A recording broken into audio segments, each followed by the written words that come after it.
Here's sample problem 17.9. Predict whether a precipitate will form when each of the following is added to 650 milliliters of 0.0080 molar potassium sulfate, K2SO4. And we're given three different options. A is 250 milliliters of 0.0040 molar barium chloride, BaCl2. 175 milliliters of 0.115 molar silver nitrate, AgNO3. And C is 325 milliliters of 0.25 molar strontium nitrate, SrNO3 2. Assume the volumes are additive, okay? So here's what we're going to do. We know we have 650 milliliters of 0.0080 moles per liter of potassium sulfate. We do not need to worry about potassium. Potassium is a group 1 metal. They are always soluble. However, sometimes sulfates can precipitate. So really what we're concerned with here is the sulfate. Okay? So what I'm going to do is I'm going to write for each of these. Let's do A. A is 250 milliliters of 0.0040 molar barium chloride. The sulfate might precipitate with barium. That's a metal. It could precipitate.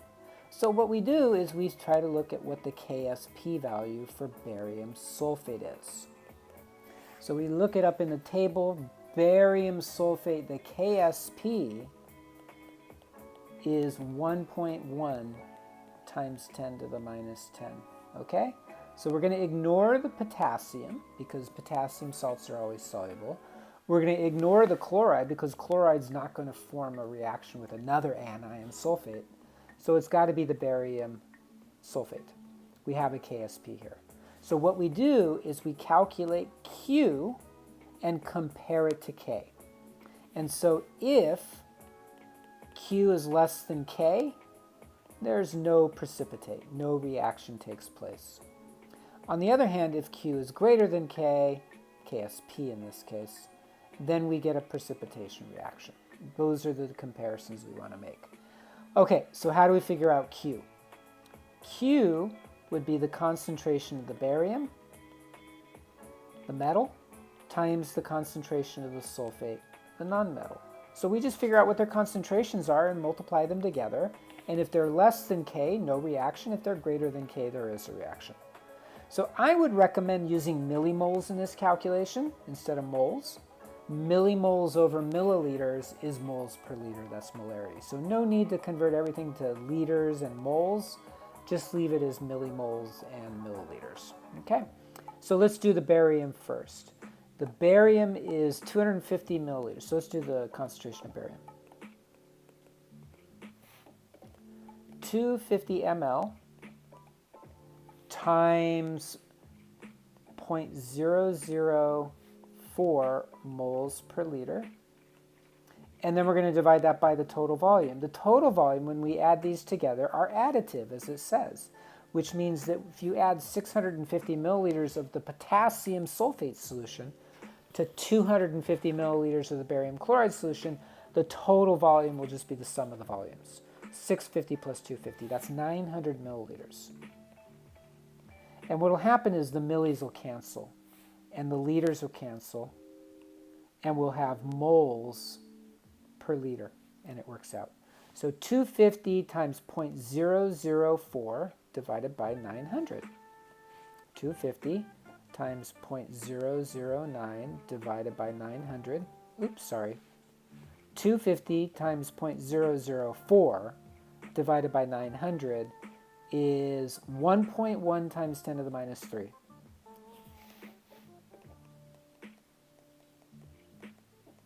Okay, now we do the same thing for the sulfate. The sulfate ion has a concentration of 0.008 and a volume of 650. Again, the total volume when they mix them together will be 900. So this would be 650 ml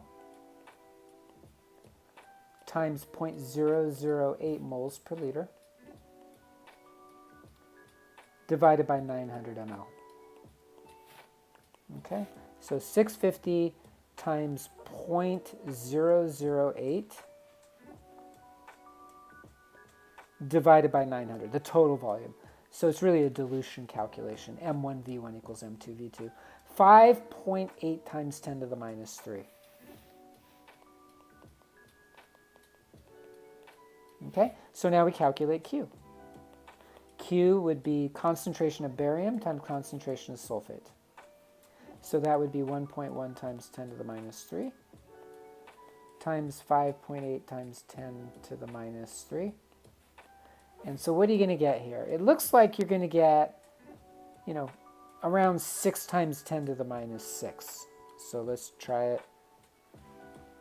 1.1 times 5.8 times 10 to the minus 6. So 6.4 times 10 to the minus 6. And then you ask yourself, is Q greater than K or is it less than K? K is 10 to the minus 10. So that means that Q is greater than K. So that means the reaction goes the other way. Q is greater than K, so that means the reaction goes backwards. Okay? And then you have to ask yourself, well, what are we talking about? We're talking about solubility product, right? Solubility product is the salt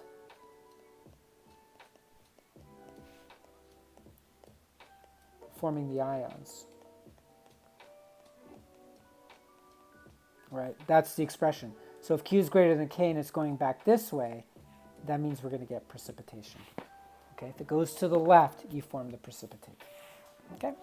So there's part A. Now we got to work on part B and C. It's the same strategy, just using different numbers because the compounds we're dealing with are different.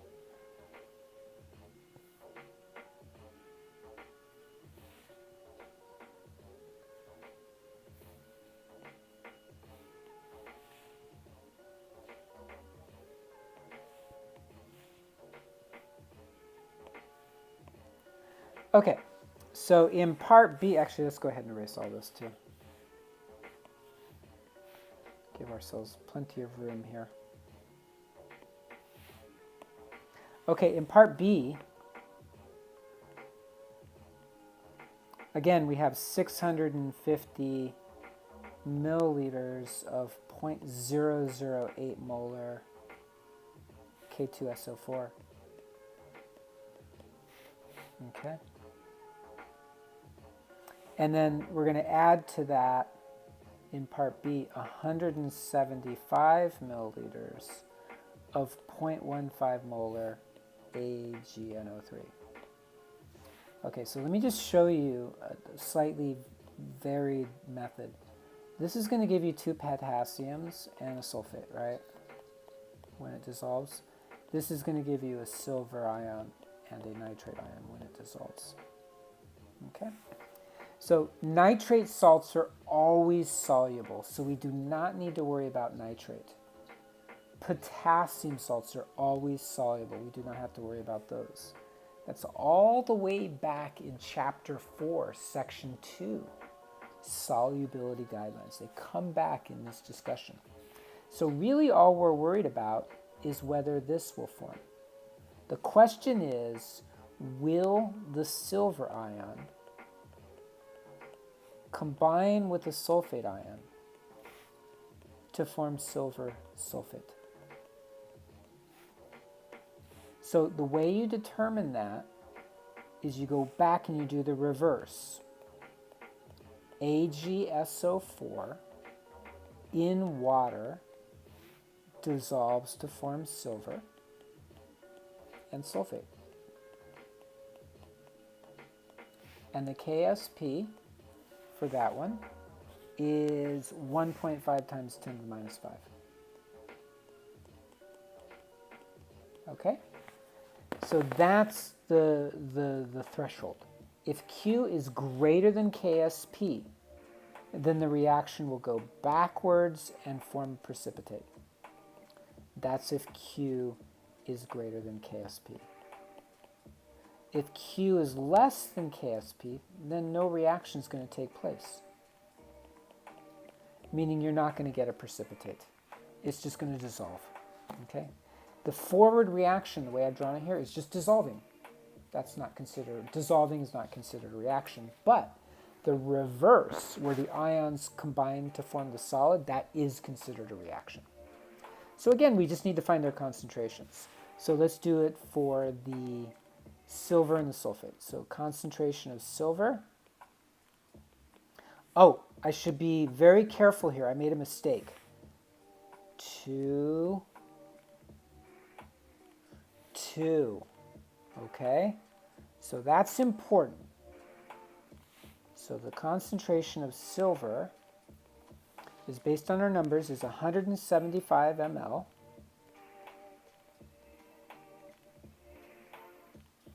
times 0.15 divided by the total volume, right?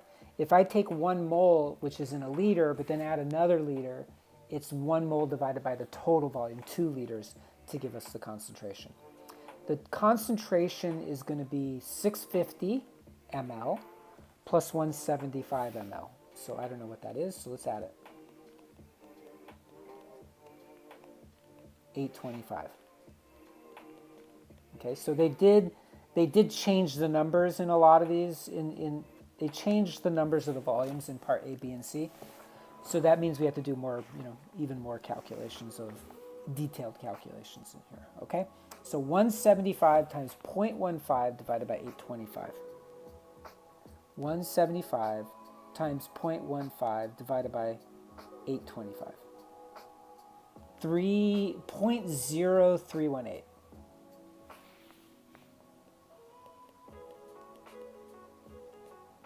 That's the concentration of silver. Let me check that. Let me just make sure that I put in the right numbers on that one. Yep, 825, 175, and 0.15. Good.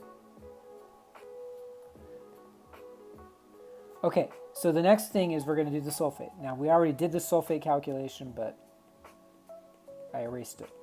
So the sulfate concentration is 650. And again, it's 0.008 moles per liter divided by the total volume, 825. So 650 times 0.008 divided by 825.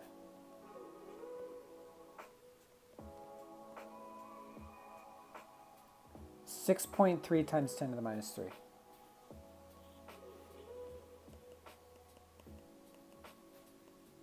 Okay, now here's why that balanced equation was so important. There's a 2 there.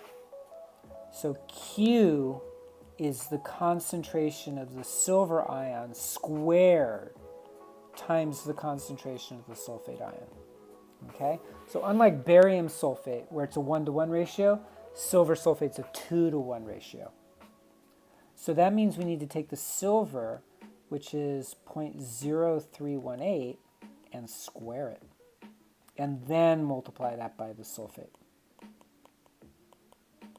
Okay, so we're going to take that sulfate, which I think we just calculated, and multiply it by the silver squared, so times 0.0318 squared.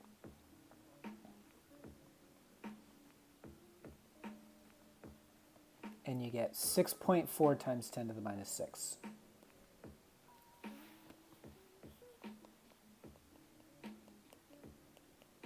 Okay, so there's our Q.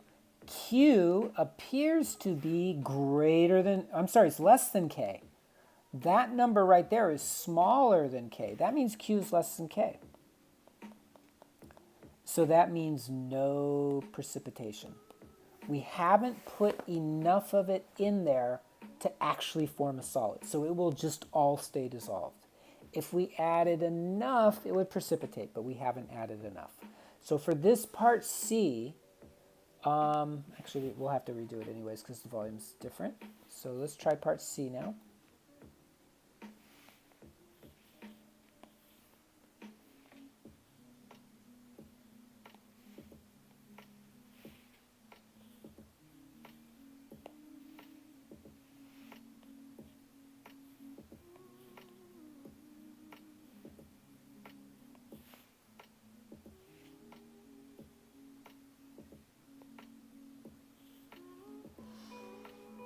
Okay, part C.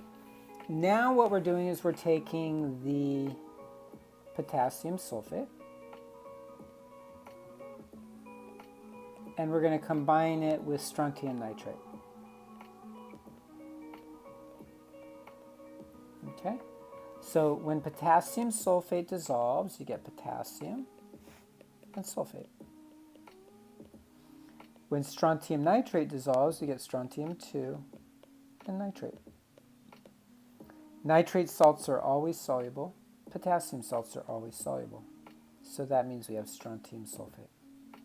So we look up to see whether strontium sulfate is something that has a solubility product. So looking it up in the table, strontium, it starts with an S. Strontium sulfate has a KSP of 3.8 times 10 to the minus 7.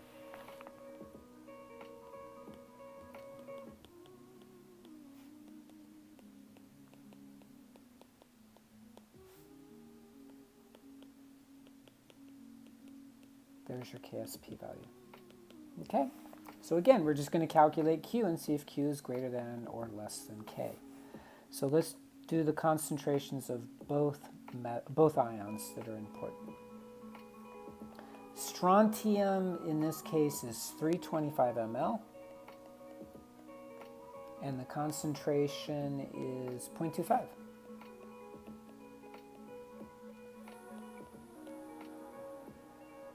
And our total volume is going to be 975, sorry. Again, milliliters cancel and you got moles per liter, and that's what we're looking for. So 325 times 0.25 over 975. 325 times 0.25 over 975, and you got 0.083.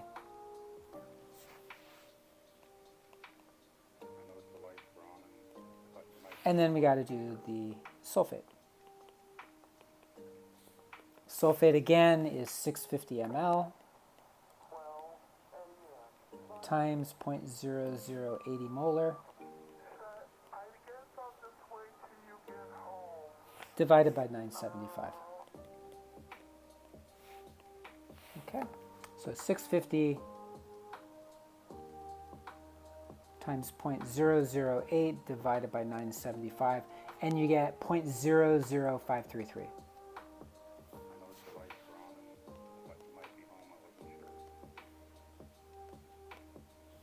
Okay, let me just make sure that we got the correct number of zeros. 2 zeros after the decimal point, that's right.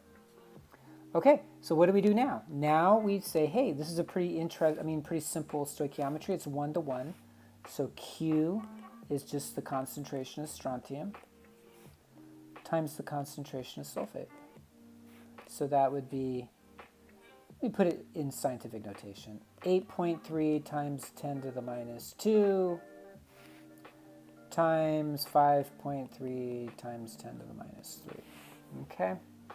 In fact, this is 10 to the minus 5. So times 10 to the minus 5, 8.3 times 5.3 is 44. And then that would be equal to 4.4 times 10 to the minus 4. So there's your Q. Q compared to KSP, KSP is much smaller, 10 to the minus 7. So that means Q is greater than KSP. If Q is greater than KSP, Q is greater than K, it goes backwards. So that means the reaction is going to go backwards this way, which means you're going to get precipitation. Some of this is going to react with some of that to form this until these concentrations get so low that Q is equal to K. And there you go.